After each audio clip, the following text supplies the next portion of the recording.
Okay. There has been this challenge, this nagging challenge, debate, discussion on note-taking. Should students spend valuable lesson time copying voluminous notes off the projector or whiteboard? Or should teachers devise effective means of note-taking? But then, if students don't copy notes, how will they study? How will their handwriting be considered legible? Now, on the flip side, if lessons are only just note-taking sessions, will students not be bored? Should lessons not be avenues to learn 21st century skills, of course, suitable for 21st century workplace? So many unanswered questions. And of course, that is why we are here today to brainstorm. My name is Ngozi Emezue, and I am delighted to welcome you all to another exciting time on Inspired and Learning Teachers Network. So get your writing materials ready as we go on another educating trip on effective ways of note-taking. But before we start, let's take some housekeeping rules. First of all, please kindly mute all your microphones to avoid background noise. And most importantly for us as educators, please come here with an open mind. And also you will have time to ask questions. There is, when you check at the bottom, there is a chat box. Now, the first task we do is from the chat box, just tell us where your location is. For the schedule for today, we are going to have 2 presentations. Each presentation will last for 25 minutes. Then we are going to also have 2 segments of discussions and Q&A, which will also last for 15 minutes each. I would like to introduce our facilitators for today. The first person is someone I call my mentor. I describe him as a quintessential teacher, a school administrator par excellence, someone who is passionate about teacher development. If you've worked with him in the past, I tell people you will never remain the same in the education industry, and you will never want to settle for the less. This man has worked in Africa for more than 20 years of his life. He has also worked in Europe for some number of years. And he's been in the teaching industry for more than 25 years of his life. Presently, he is the head teacher of a school in Southwest Nigeria. He is no other person than Derek Smith. Derek Smith will take us on a journey on the general idea of note-taking and also evidence-based learning. The second facilitator for today is someone you already know, someone who is also passionate about moving teachers from one level to the other. I call him a think tank. He is always thinking of how to move teachers from one step to the other. He's actually the founder of this fantastic platform, Inspiring and Learning Teachers Network. He is also presently heading an international school in South Nigeria, Mr. Olayinka Thomas. Olayinka Thomas will be taking us on how we will actually make note-taking very useful and effective in our lessons. He will also go a step forward by giving us practical tips and strategies of note-taking.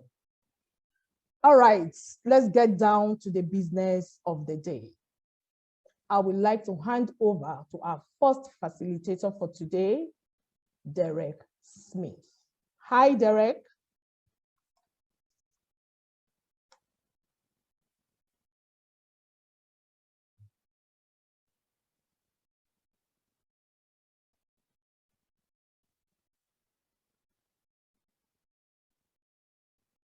Good morning, everyone.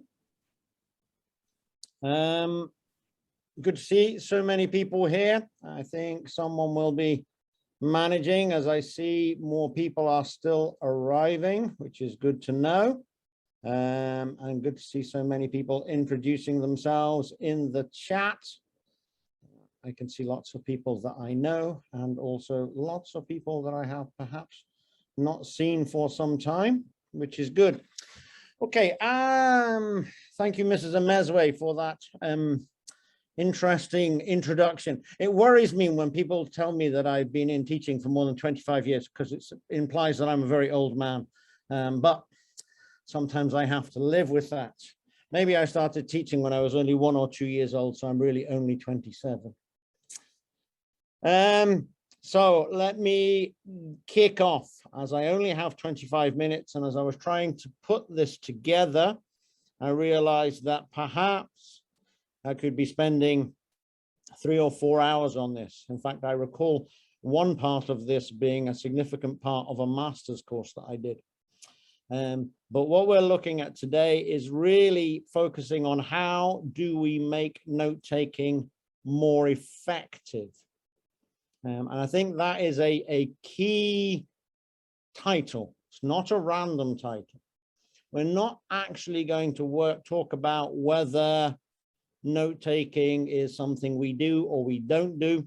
I don't want to get into an argument, but we want to talk about how, if children are expected to make notes, how can it be effective? Will it actually improve their learning? And my job is to look at the evidence, to look at what is actually happening. We all have our beliefs. We have our beliefs in all sorts of areas, and I'm sure those of us in teaching, we have our beliefs about what works in teaching and what doesn't. To be honest, even non-teachers have beliefs about what works in teaching and what doesn't. And unfortunately, in my experience, everybody believes they can be a teacher because they went to a school. But today, my focus is going to be on the evidence and what the evidence says.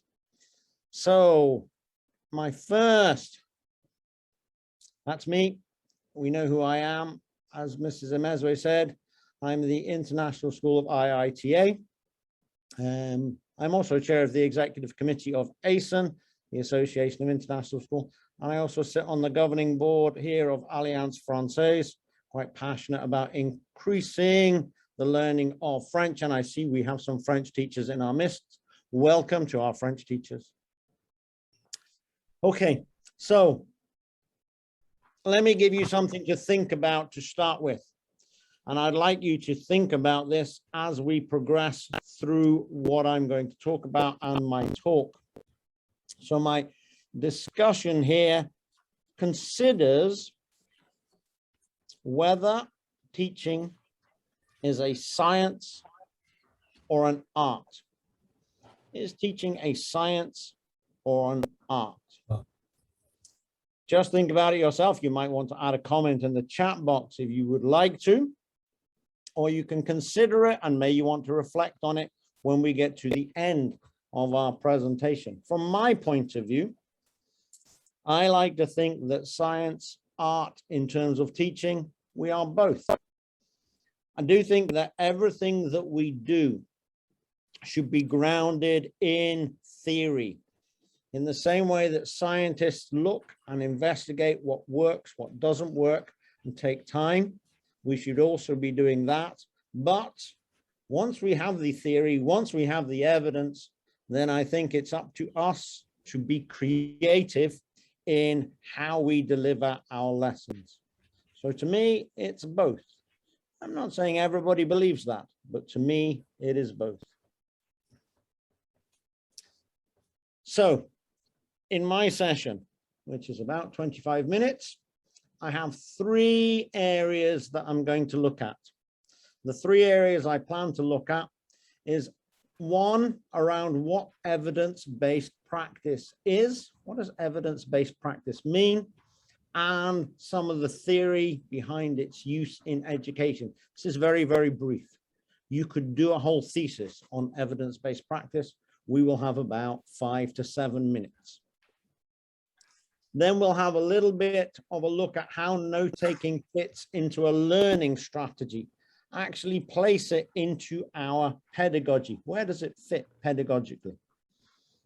And then finally, I want to spend a little bit of time introducing you to some sources of evidence relating to the impact on note taking, on students learning, and what is actually happening. So that's the 3 areas we'll look at, and we will only be touching on them. In 25 minutes, there's no way that you could cover any of these topics fully. But what the aim of these programs is to give you an introduction, give you a direction, help you to begin thinking about things in the hope that you will carry on and look further into them at your own time after the conversation. I do think we have a group on LinkedIn. So again, any of the papers, any of the documents we have, we will post up there and we can carry on the discussion there. So first of all, let me think about evidence-based practice. So first, we'll look at some ideas around evidence-based practice generally, and then I'm going to bring that back to what it means in terms of evidence-based education. Evidence-based practice isn't something new. This is not part of 21st century thinking. This is not something that's just come up in the last few years. In fact, evidence-based practice is very, very old and is something that I am sure we all know about. In fact, in our recent pandemic, there has been quite a lot of debate around evidence-based practice or evidence. I'm sure you will have seen some of these things. For example, our friend, Mr. Trump, this is not a political discussion. Our friend, Mr. Trump, was amongst a number of people who suggested that spraying or introducing bleach or disinfectants into your body might protect you against COVID-19. The World Health Organization to come out and say that is not true. That is not true. What we have is it's quite clear that that is something that is not only not true, it is in fact dangerous.